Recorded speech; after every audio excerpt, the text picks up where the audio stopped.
빌립보 유럽 선교의 시작.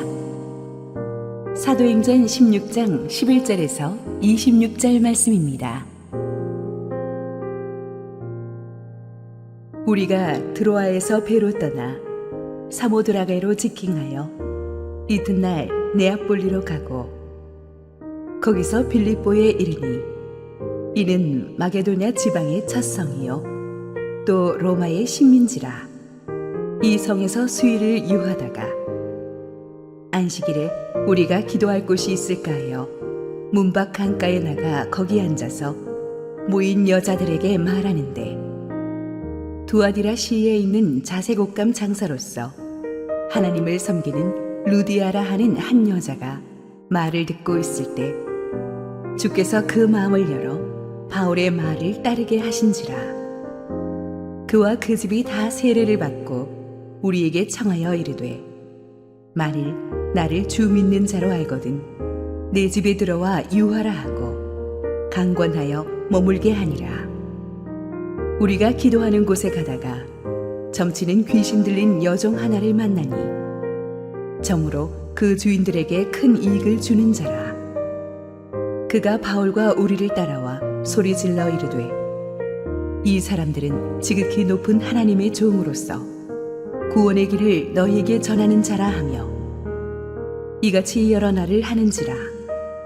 바울이 심히 괴로워하여 돌이켜 그 귀신에게 이르되, 예수 그리스도의 이름으로 내가 네게 명하노니 그에게서 나오라 하니 귀신이 즉시 나오니라.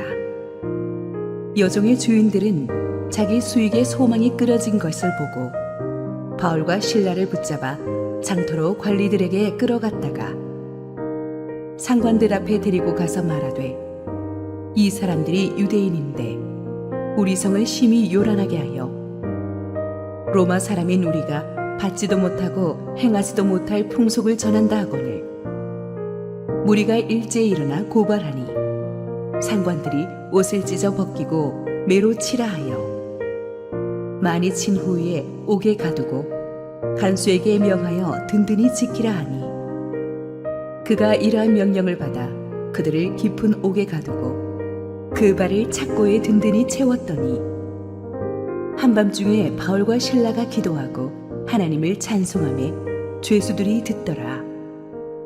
이에 갑자기 큰 지진이 나서 옥터가 움직이고 문이 곧 다 열리며 모든 사람의 매인 것이 다 벗어진지라.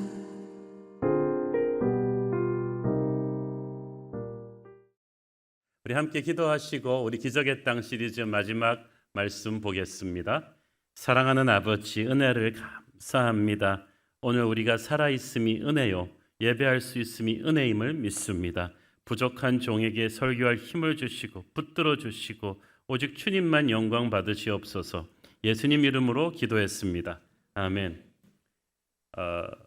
지난번에 우리는 소아시아 선교의 시발점이 된 에베소를 다루었는데요. 오늘 다룰 빌립보는 유럽 선교의 시발점이 되는 곳입니다.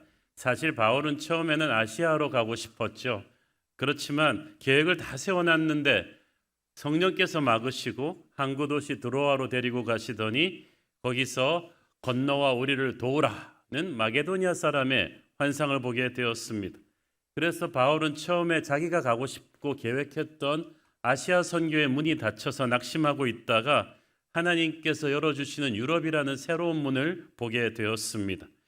기도하는 사람에게 있어서 닫힌 문은 저주가 아닙니다. 우리가 예기치 못한 새로운 축복의 시작인 줄로 믿습니다. 바울의 경우는 믿음이 없는 게 아니라 시야가 좁았습니다. 너무 자기중심적이었죠. 회심하기 전에 그는 유대 민족만 생각했어요.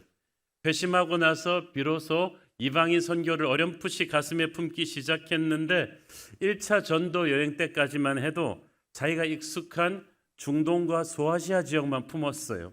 그런데 2차 전도 여행을 하면서 호녀라 디모데를 이제 제자로 거두게 되었고 아시아를 넘어 유럽을 보게 하셨는데 그 첫 열매가 바로 빌립보 교회입니다. 바울이 즉시 배를 타고 바다를 건너 네아폴리라는 항구 도시에 도착했고 거기서 유럽으로 가는 첫 관문인 빌립보에 도착했습니다. 작년에 우리 성지순례 가신 분들 다 여기 항구 도시 네아폴리 빌립보에 가서 썼죠. 거기서 우리가 행복하게 찍은 사진을 공개하려다가 안 가보신 분들이 질투로 막 분노하실 것 같아서 미처 고르지를 못했어요. 이 빌립보가 이 위치적으로 굉장히 중요한 곳입니다. 동서를 가로질러 서 있는 언덕 위에 자리 잡고 있는 천연의 요새입니다. 로마가 자랑하는 중요한 식민지인데 이 도시의 이름은 알렉산더 대제, 아시죠? 유명한 알렉산더 대제, 그의 아버지의 이름을 따서 붙인 거예요. 이 빌립이라는 이 왕이 자기 이름을 따서 도시 이름을 붙일 정도로 정치와 경제의 중심지로 발전시킨 곳입니다. 그래서 로마 제국 안에서도 작은 로마로 불릴 정도로 군사 도시요 교통의 허브입니다. 유럽과 아시아를 연결하는 군사 도로인 에그나티아 도로상에 위치하고 있었기 때문에 에베소처럼 이 빌립보에서도 사람들이 제자 훈련 받으면 전 세계로 파송될 수가 있는 중요한 곳이었어요. 빌립보는 바울이 계획하고 간 땅이 아닙니다. 하나님이 인도하셔서 간 땅이에요. 매사에 철저히 계획하고 준비해야 하는 바울 같은 사람에게 있어서 이것은 대단히 불안하고 힘든 일이었을 것입니다. 왜 사람도 그런 유형이 있잖아요. 가령 우리가 일본에 놀러 가자, 뭐 동경에 가자 그러면은 비행기 티켓 딱 끊고 일단 가서 보는 거야. 그래서 그날을 막 정해가는 사람이 있는가 하면 가기 전에 네이버로 검색 다 해가지고 어느 여행사 가격 대비가 좋은지, 어느 비행기를 타야 하는지, 동경에 가서 어느 음식점을 먹어야 되는지를 앱으로 다 챙겨가지고 가야 불안하지 않은 사람이 있는데 바울이 바로 그런 유형이에요. 철저하게 준비하고 기획하는 사람인데 계획이 뒤틀린 거예요. 아시아 쪽 계획이 문이 닫히면서 성령께서 갑자기 빌립보로 가라고 하셨는데 성령께서 가라고 하셨으면 뭐 대책을 세우셨어야 되는데 빌립보 가서 누구를 만날지 아는 사람도 없었어요. 그래서 이 12절에 보니까 이 성에서 수유를 유하다가라고 간단히 써 있지만 정확하게 사족을 달자면 바울이 대책 없이 불안하면서 두려움에 떨면서 이 며칠을 보냈다고 하는 게 옳은 것입니다. 여기서 바울은 중요한 또 레슨을 배웠겠죠. 자기 계획과 생각대로 다 사역이 되는 게 아니다. 자기 인생 자기가 주관하는 게 아니고 하나님이 나를 주관하시는구나. 그래서 바울은 아주 철저하게 내려놓고 빌립보에서 사역을 시작해야 됐는데 안식일이 되니까 이제 기도하러 갈 이제 회당을 유대인들은 어느 도시든지 한 10명만 모이면 회당을 만들거든요. 그래서 그 회당에 가서 항상 바울은 그 도시 사역을 시작합니다. 그런데 빌립보에서는 이것도 뜻대로 되지 않았어요. 13절 읽습니다. 안식일에 우리가 기도할 곳이 있을까 하여 문밖 강가에 나가 거기 앉아서 모인 여자들에게 말하는데, 이 기도할 곳은 place of prayer라는 이 기도처를 말하는데 10명의 유대인도 없어서 회당을 못 지을 경우는 그냥 몇 명이 조용한 장소를 찾아서 기도처로 이렇게 마크를 해놓습니다. 회당 대신 찾은 빌립보의 기도처가 도시로부터 약 6.2km 떨어진 강가에 위치한 그런 장소였어요. 여러분, 이게 굉장히 중요합니다. 대책 없을 때는 항상 기도하는 사람들을 찾아야 돼요. 그 도시의 부흥의 시작은 기도하는 소수입니다. 그 도시의 유명한 시장, 경찰국장 이런 사람 만나는 게 아니라 기도하는 누군가가 있어요. 사업은 계획과 준비로 시작하지만 교회는 기도로 시작하기 때문이죠. 계획과 준비가 중요하지 않다는 말이 아니라 기도가 더 중요하다는 말입니다. 바울이 기도처로 갔는데 거기에서 유대인들을 만날 줄 알았는데 유대인들이 없고 이방인들 뿐이고 또 남자들을 만날 줄 알았는데 여자들 뿐이에요. 그 당시 유대인들은 이방인에게 얘기하지 않았고 여자들한테 남자들이 함부로 말을 놓지 않았어요. 그런 사회였는데 뭐 바울은 초이스가 없잖아요. 아는 사람도 없는데 유대인도 아니고 여인들이었고 이방인들이었어요. 교회는 그러나 우리 입맛에 맞는 사람들로 시작하는 것이 아니라 하나님이 준비한 예기치 못한 기도하는 사람들을 붙잡고 시작하는 거죠. 이 빌립보 교회 시작에 가장 중요했던 세 사람 중에 2명이 여자예요. 첫째는 여성사업가 루디아, 두 번째는 귀신 들린 여종, 세 번째는 감옥의 간수. 이 세 사람 이야기를 오늘 말씀드릴 거예요. 첫 번째 루디아는 어떻게 만났느냐? 14절 읽습니다. 두아디라시에 있는 자색옥감 장사로서 하나님을 섬기는 루디아라 하는 한 여자가 말을 듣고 있을 때 주께서 그 마음을 열어 바울의 말을 따르게 하신지라. 자, 이 두아디라가 어떤 곳이냐 하면 요즘 이태리 밀라노처럼 염색과 천으로 잘 알려진 유명한 패션의 도시입니다. 거기서도 이 여인은 자색옷감 장사를 했다고 했는데 여러분은 그게 무슨 빅딜이냐 싶지만 그 당시 사람들한테 자색옷감을 다룬다 그러면 눈을 번쩍합니다. 왕족과 최고의 상류층들만 입을 수 있는 고급 옷이죠. 완전 최고급 명품 브랜드만을 다루는 사람이니까 이 사람의 재력이나 인맥은 대단했을 것입니다. 그 두아디로가 유명한 생산지였고 아마 빌립보는 물건을 떼와 가지고 이제 메켄다이징 파는 그 중간 그 물류센터 같은 곳이었을 거예요. 이 남부러울 것 없이 잘 살고 굉장히 바빴을 루디아가 하나님을 섬기는 사람이었다. Worshipper of God. 이 말은 이방인이지만 자기가 믿음을 향해서 마음을 열어놓고 있는 사람이었다는 거예요. 그러니까 시간을 내서 그 바쁜 여성 사업가가 도시에서 1.6km나 걸어와가지고 정기적으로 기도하지 않았겠어요? 기도하는 그 열정을 보시고 하나님께서 위대한 바울을 만나게 하셨습니다. 만남이 얼마나 중요합니까? 단 한 사람과의 만남을 통해 인생이 바뀌고 교회가 시작되고 한 국가와 역사의 흐름이 바뀔 수도 있습니다. 루디아는 마음이 준비된 사람이었어요. 거기서 바울을 만났고 바울과 루디아는 서로 보는 순간 멘토와 멘티로서 뭔가를 느꼈죠. 그래서 열심히 말씀을 듣는 중에 사람이 많지도 않은데 몇 명 앉아 있는데 바울은 온 천하를 향해 설교하는 것처럼 설교했고 그의 마음이 변하기 시작했어요. 아까 교회를 만드는 첫 번째 요소는 기도라고 했는데 두 번째 요소는 말씀이죠. 기도하는 심령이 말씀을 들을 때 거기에 성령의 불이 일어납니다. 마태복음 13장 23절 읽습니다. 좋은 땅에 뿌려졌다는 것은 말씀을 듣고 깨닫는 자니 결실하여 어떤 것은 100배, 어떤 것은 60배, 어떤 것은 30배가 되느니라 하시더라. 루디아가 바로 말씀이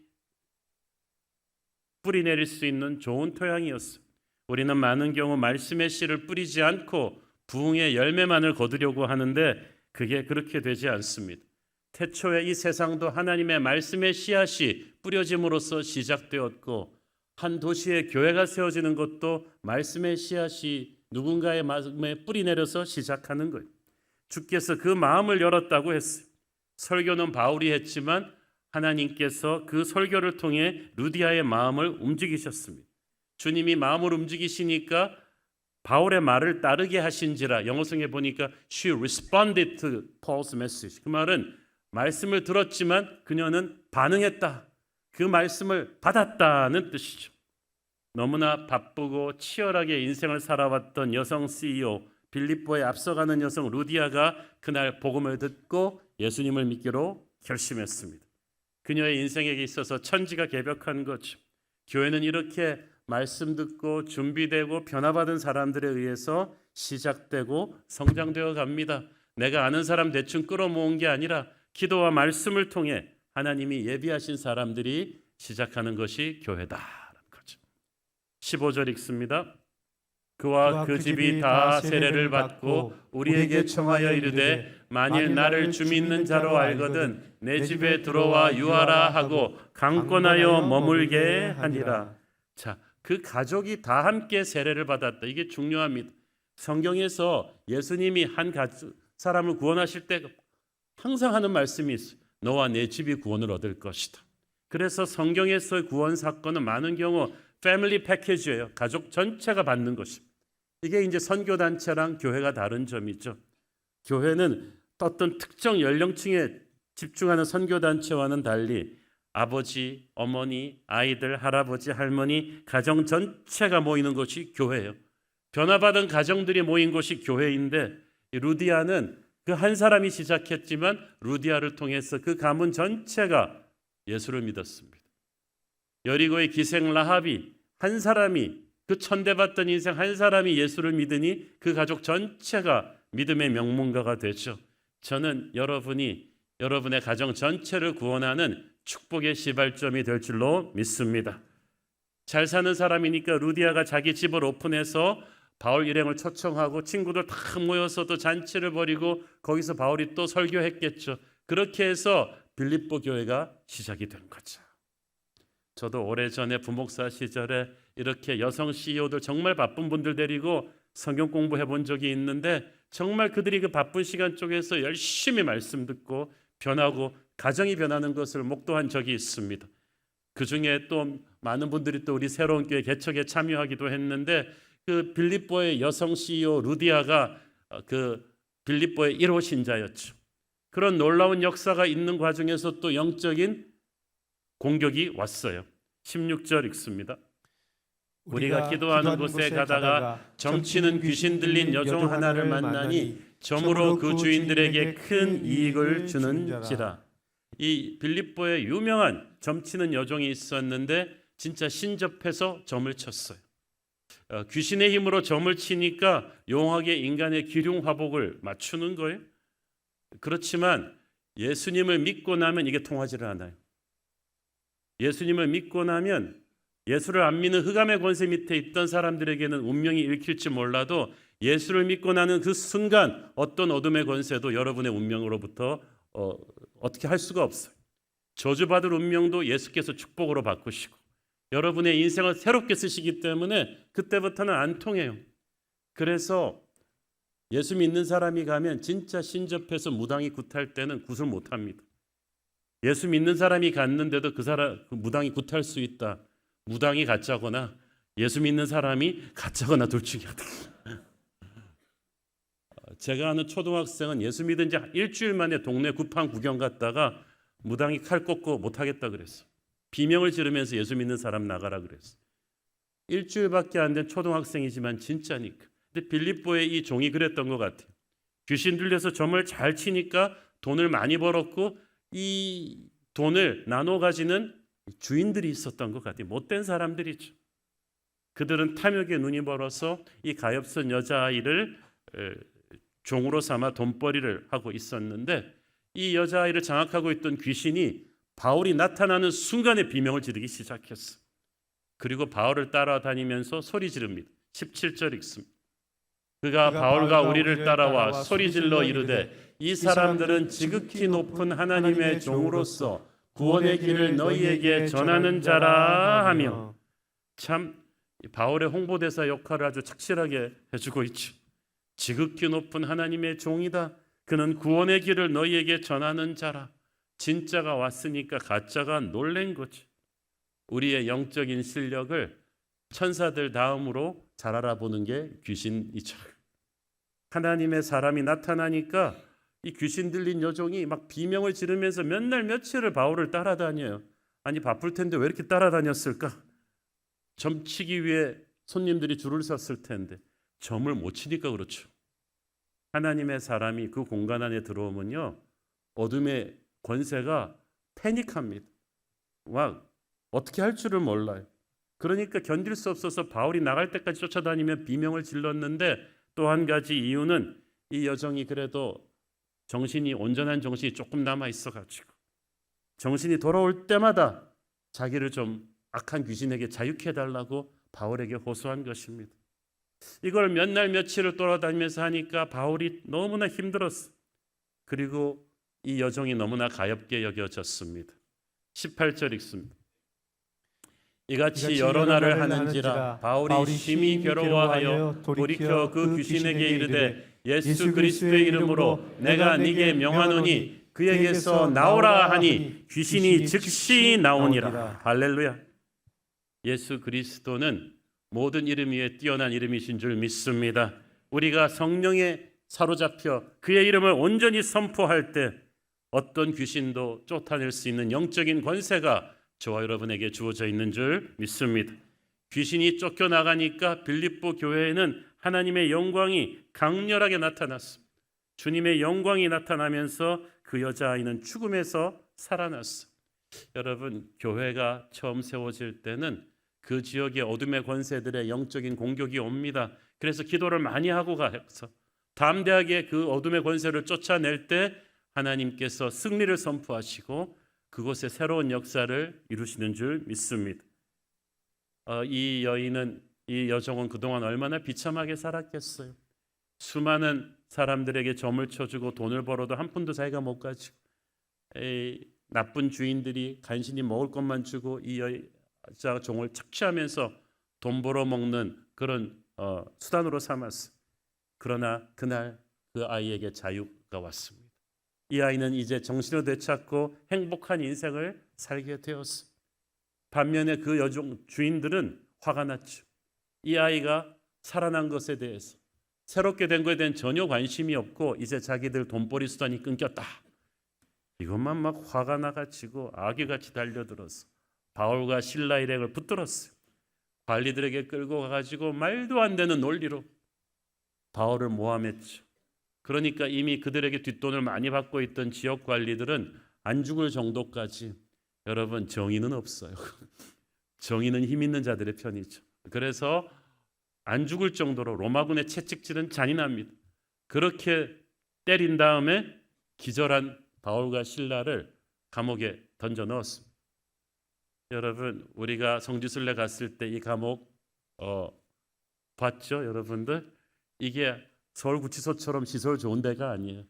이 땅에다가요 구멍을 파고 꼭 우물같이 만든 돌감옥에다 집어넣는 거예요. 얼마나 춥고 음습하고 힘든 캄캄한지 몰라요. 거기다 또 착고까지 채웠어요. 쇠사슬까지 채웠어요. 사람이 아니라 짐승 취급을 한 거죠. 여러분 바울과 실라가 얼마나 기가 찼겠습니까? 여러분 그런 적 없으세요? 내가 술 담배 피우고 도박하고 나쁜 짓 한 것도 아니고 성령의 음성 따라 살았는데, 나는 아시아로 가고 싶었는데 성령께서 유럽 가라 그러셔가지고 코스 바꿔갖고 유럽에 왔는데 알지도 못하는 곳에 와서 기도해서 만난 루디아 전도에서 열매 얻고, 또 그러는 도중에 그 귀신 들린 여종이 나를 괴롭게 해서 걔를 귀신에게서부터 자유케 해주고, 자기는 좋은 일만 했단 말이에요.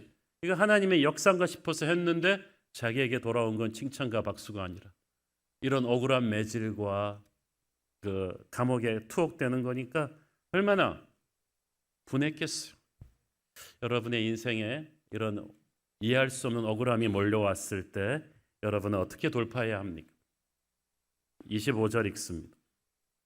한밤중에 바울과 실라가 기도하고 하나님을 찬송하며 죄수들이 듣더라. 왜 한밤중에 그랬을까? 한밤중에 깨어났기 때문이죠. 얼마나 많이 맞았던지 실신에 있다가 한밤중에야 깨어났는데 정신이 돌아오자마자 상황을 깨닫는 순간부터 기도하기 시작합니다. 여러분 억울한 욕을 먹고 고난에 떨어졌을 때 너무 오래 고민하지 말고 빨리 기도하기 시작해야 돼요. 그래야 그 사이로 마귀가 여러분을 시험하지 못합니다. 기도를 열심히 하는 도중에 그들은 하나님의 임재를 느끼기 시작합니다. 하나님의 위로와 능력이 그들 안에 함께 하심을 느끼면서 순간 저도 모르게 가슴에서 찬양이 솟아나기 시작합니다. 내 영혼의 그 깊은 데서, 아마 이런 찬양 아니었을까요? 맑은 가락이 흘러나네, 하늘 평화가 언제나 흘러나와 내 영혼을 고이 싸네. 이런 찬양은 성령이 주는 힘으로 하는 찬양이에요. 이렇게 깨끗한 옷 입고 신나게 이렇게 밴드와 함께 부르는 찬양은 우리 인간적인 힘으로 할 수 있지만, 억울한 일 당하고 얻어맞고 감옥에 갇혀서 부르는 찬송은 인간의 힘으로 할 수 없어요. 성령이 찬양하게 한 거죠. 성령의 찬양이 나가니까 다른 죄수들도 들었다고 했어요. 죄수들은 넋이 나갔습니다. 이때까지 이 감옥은 찬송하는 곳이 아니었어요. 짐승 같은 비명과 억울하다고 울부짖는 고함 소리, 한 맺힌 눈물 소리로 가득했던 그 감옥이 완전히 딴 세상이 되어버렸어요. 그래서 감옥이 그들을 바꾼 게 아니라 그들이 감옥을 바꿔버렸어요. 하나님의 사람이 들어가면 최악의 상황도 최상의 상황이, 감옥 생활이 찬송 생활로 바뀌는 줄로 믿습니다. 높은 산이 깊은 들이 주 예수와 함께 가면 그 어디나 하늘나라가 되는 거죠. 여러분이 지금 바울 신라처럼 매맞고 억울하게 누명 쓰고 감옥에 갇혀서 여러분을 그렇게 만든 사람들을 향해 이를 갈고 있는 상황입니까? 하나님이 원망스럽습니까?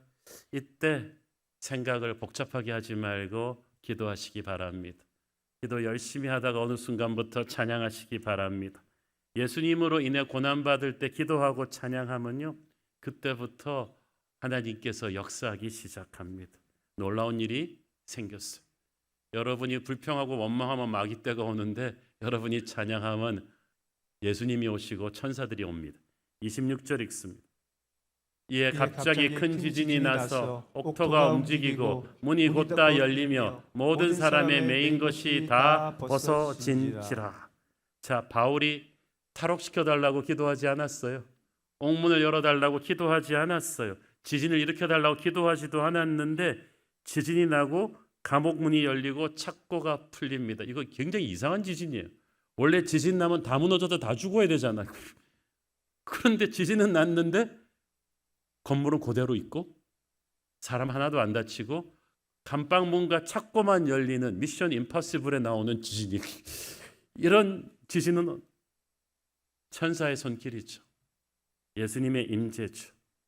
오늘 저와 여러분을 묶고 있는 모든 어둠과 절망의 사슬들이 거룩한 지진으로 풀리게 되기를 바랍니다. 천사가 여러분의 억울하고 힘든 상황에 와서 구하지 않은 기적도 내려주시기를 바랍니다. 자, 그런데 그렇게 해서 감옥문이 열렸으면 보통 사람 같으면 어떻게 하겠어요? 할렐루야, 그럼 그렇지. 집값 것들이 하나님의 사람인 나를 봐도 그리고 제수들을 보면서 다 나를 따르라 했을 거예요. 그런데 탈출하라는 하나님의 뜻인가? 이렇게 해석하지 않았다는 거예요. 가만히 기도하며 하나님의 뜻을 기다렸어요. 그러니까 이상하게 다른 조수들도 사실 이렇게 문이 열리면 죄수들은 와 하고 나가기 마련인데 바울과 실라가 안 움직이니까 자기들도 기다리는 거죠. 벌써 죄수들의 리더가 된 것이. 하나님의 사람은 이렇게 순식간에 주변 사람들을 향한 선한 리더십을 가지게 됩니다. 여러분의 인생에서 예기치 않은 이런 기적이 일어날 때 흥분하면 안 돼요. 하나님의 뜻을 헤아려야만 합니다. 바울과 실라가 직감적으로 알았어. 이건 그냥 단순히 나를 탈옥시키기 위한 하나님의 뜻이 아니라는 것을. 이 기적은 한 영혼을 구원하기 위한 하나님의 놀라운 계획이었어요. 그리고 그 영혼은 아무도 생각지 못한 그 감옥의 간수였습니다. 지진으로 인해서 이렇게 잠에서 벌떡 일어난 간수가 달려와 보니까 건물은 안 무너졌는데 감옥문이 다 열리고 그걸 보고 눈앞이 캄캄했어요. 죄수들이 다 탈출했음이 분명합니다. 로마군은 군율이 엄합니다. 이런 경우는 책임자가 직결 처형입니다. 그것도 굉장히 잔인하게 처형합니다. 그래서 간수는 아유 이래주구나 저래주구나 마찬가지다 생각으로 칼을 빼들고 자결하려고 했죠. 그런데 어디선가 땅에서 소리가 들립니다. 좀 무서웠겠죠. 밤에 땅에서 소리가 나니까 죽지 마 죽지 마세요. 우리가 다 도망 안 가고 여기 있으니 그러지 말라. 간수가 놀래가지고 칼을 떨어뜨리고 그제서야 등불을 들고 감옥 안을 지하 감옥을 비춰보니까 전부 죄수들이 그대로 다 있는 거죠. 사실 간수는 아직 아무것도 확인해 보지 않은 채로 두려움의 노예가 되어서 죽으려고 했는데 바울의 목소리가 간발의 차이로 그를 살린 거죠. 저는 이 말씀 보면서 그 생각했어요. 우리나라 이렇게 자살률이 높은데 창피하게도 OECD 국가에서 최고면 하루에 43명의 우리 한국인들이 자살하고 있습니다. 저는 교회가 그들에게 죽지 말라고 얘기해야 된다고 믿습니다. 예수님이 살아계시니 죽지 마. 그렇게 소중한 인생을 끊어서는 안 돼. 두려움에 사로잡히니까 간수는 모든 게 절망이라고 생각하고 죽으려고 했지만 절망이 아니었죠. 오히려 그것은 하나님이 그를 만나러 오시는 충격요법이었어요. 간수는 그동안 산전수전을 다 겪었습니다. 감옥으로 끌려온 수많은 죄수들을 보았는데 모두 피곤과 분노와 두려움에 찌든 얼굴들뿐 한 사람도 자기가 억울하지 않다고 라는 사람 못 봤어요. 그리고 맨날 간수들이 매질하니까 간수들 보기를 원수 보듯이 봤겠죠. 그런데 낮에 분명히 자기가 그토록 매질해서 실신시켰던 바울과 실라가 자기를 보는 눈빛은 증오의 눈빛이 아니에요. 그리고 분명히 상처투성이 얼굴인데 하늘의 영광이 빛나는 거예요. 그 다른 모든 죄수들도 그 흉악범들이 전부 바울 실라 보면서 어린애처럼 순한 표정. 감옥문이 다 열렸는데 탈옥도 안 해. 순간에 간수는 털썩 주저앉았어. 어떤 인간의 언어로 설명할 수 없는 거룩이, 그 권위가 그 방 안에 있었던 거예요. 그래갖고 그 다음부터는 바울과 실라를 죄수가 아닌 정말 VIP로 모시고 나가면서 던진 질문 충격적입니다. 30절 봅니다. 그들을 데리고 나가 이르되 선생들이여 내가 어떻게 하여야 구원을 받으리까 하거늘. 여러분, 이거는 간수가 제정신으로 한 질문이 아니에요. 무슨 간수가 이런 질문을 해요? 상식적으로 지금 왜 도망 안 갔어요? 이 질문부터 해야 되잖아요. 당신 누굽니까? 이런 질문 해야 되는데 이미 정리가 끝났어요. 이미 성령께서 그의 문을 두드렸어요. 이미 도망 안 간 건 이 사람들이 뭔가 이 세상 사람과는 다른 어떤 사람들이다. 하늘의 사람들인 걸 안 거예요. 그러니까 구원 얘기를 한 거죠. 갑자기 이 세상밖에 모르던 사람이 갑자기 영적인 질문을 던진다? 여러분에게서 하늘의 영광을 느낀 거죠. 하나님의 채취를 느낀 거죠. 죽고 싶은 두려움에 사로잡힌 그 사건이 하나님을 향해서 마음을 여는 충격요법이 됐어요. 그래서 오늘의 이 위기는 이 간수에게는 변장된 축복이에요. 지금도 하나님은 어떤 사람에게 시련을 주면서 그 사람이 복음의 문을 열기를 원하세요. 그때가 전도할 때죠. 그가 묻습니다. 내가 어떻게 하여야 구원을 받으리까?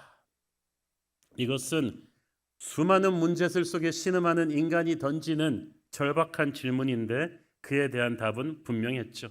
31절 이르되 주 예수를 믿으라. 그리하면 너와 네 집이 구원을 받으리라 하고 주 예수를 믿으라. 문제는 수백 가지라도 대답은 오직 하나, 주 예수를 믿는 것입니다. 총선을 앞두고 어지러운 이 나라의 정치 상황을 어떻게 해결합니까? 좌와 우로 극렬하게 대립하고 있는 이 나라를 어떻게 살릴 수 있습니까? 이 민족이 주 예수를 확실하게 믿으면 됩니다. 학폭 문제와 왕따 문제와 치열한 입시 전쟁 때문에 우울증과 자살에 시달리고 있는 우리나라 교육 문제를 어떻게 해결합니까? 우리 아이들이 주 예수를 믿게 하면 됩니다. 경제가 갈수록 어려워지는데 이 문제 어떻게 해결합니까? 우리 민족이 주 예수를 믿으면 되는 거죠. 예수 그리스도야말로 인간이 가진 모든 문제에 대한 해결책인 줄 믿습니다. 더 나아가 바울은 간수에게 말합니다. 네가 예수를 믿으면 너뿐 아니라 너의 집 모두가 구원을 받게 될 것이다. 여러분, 예수 믿으면 나 하나만 복 받는 게 아니에요. 예수를 믿게 되면 나와 내 가정이, 내 마을이, 내 도시가 다 복을 받는 축복을 얻게 됩니다. 32절 봅니다. 주의 말씀을 그 사람과 그 집에 있는 모든 사람에게 전하더라. 바울은 그날 바로 철야 성경 공부를 시작한 거지. 그 사람들에게 마음문이 활짝 열린 사람들에게는 놓치지 않고 말씀을 계속 가르치고 말씀을 배우고 나니까 간수는 이제 인격이 변했어. 인생관이 변했어요. 그거 어떻게 돼요? 33절 봅니다. 그 밤 그 시각에 간수가 그들을 데려다가 그 맞은 자리를 씻어주고 자기와 그 온 가족이 다 세례를 받은 후에 감옥에 있는 사람 다 뒤집어졌을 거예요. 간수는 이때까지 평생 때린 사람이지 치유하는 사람이 아니었어. 미친 듯이 그 잔인한 간수들 중에서도 가장 잔인하니까 간수장이죠. 그 캡이던 그 교도소장이 이제 하루아침에 바울의 상처를 치유해주는 치유자가 되었어요. 그래서 어제의 가해자와 피해자가 오늘은 형제자매가 되어서 서로 끌어안고 울게 된 거죠. 이제 그는 사랑의 사람, 섬김의 사람이 되었어요. 여러분, 하나님의 영이 임하시면 그 어떤 못된 사람도 선한 사람으로 바뀔 수 있는 줄 믿습니다. 그래서 그와 그 가족이 그날 밤에 다 세례를 받았어요. 오늘 여러분 가족 중에 아직 예수 믿지 않은 분이 있다면 여러분으로 인해서 반드시 예수 믿고 세례받게 될 줄을 믿습니다. 그 다음에는 잔치. 34절 그들을 데리고 자기 집에 올라가서 음식을 차려주고 그와 온 집안이 하나님을 믿음으로 크게 기뻐하니라. 온 집안이 크게 기뻐하면서, 이게 감옥 바로 옆에 집이 있었나 봐죠. 그리고 그날 밤에 갑자기 파티가 벌어졌어요. 여러분, 이거는 인간이 만들 수 있는 잔치가 아니에요. 인간이 만드는 잔치는 낮에 하고 준비해서 하고 기분 좋을 때 비슷한 사람끼리 하는데, 어제까지 때리고 맞던 사람들이 한밤중에 일어나서 이게 웬 한밤중에 난리예요. 하늘의 기쁨이 그들을 채운 거야. 그래서 섞일 수 없는 사람들이 섞이기 시작하고 기뻐할 수 없는 사람들이 기뻐하기 시작하고, 제가 단언컨대 빌립보 감옥 생기고 처음이자 마지막 잔치예요. 하나님의 임재가 오면 축제가 벌어질 수 없는 곳에 축제가 있는 줄 믿습니다. 예배는 축제죠. 교회는 기쁜 곳이죠. 이게 다 하룻밤 사이에 벌어진 일이에요. 바울이 억울하게 빌립보 감옥에 끌려갔을 때만 해도 상상도 못할 기적의 시나리오를 주님은 준비하고 계셨던 거죠. 그렇기 때문에 여러분, 어떤 억울하고 놀라운 고난을 당할지라도 패닉하지 마세요. 이게 어떤 축복으로 이어질 줄 몰라요. 이 빌립보 간소는 그 자주장사 루디아 그리고 귀신 들렸던 여종과 함께 빌립보 교회 주춧돌이 됩니다. 세 사람 다 공통점이 있어요. 어떤 경로로든 영향력이 컸다.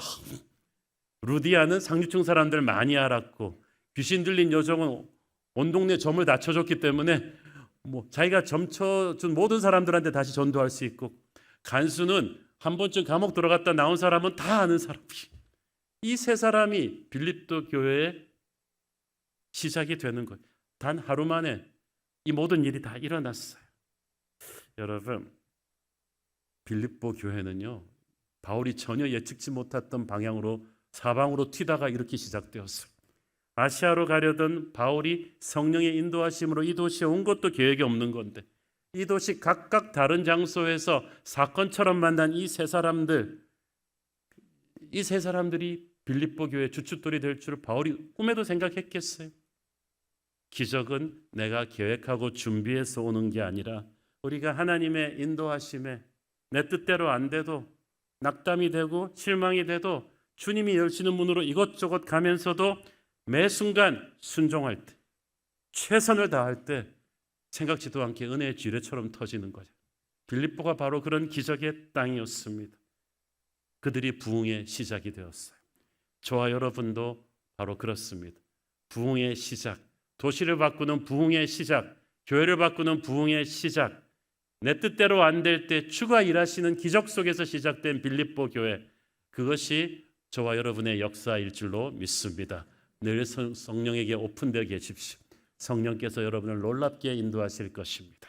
기도하겠습니다. 주님, 은혜를 감사합니다. 바울이 계획한 대로 하나도 된 것 없었지만 빌립보는 그의 순종의 발걸음으로 인해 기적의 사람들로 인해 시작되었습니다. 하나님, 우리의 한 걸음 한 걸음도 인도하시옵소서. 예수님 이름으로 기도했습니다. 아멘.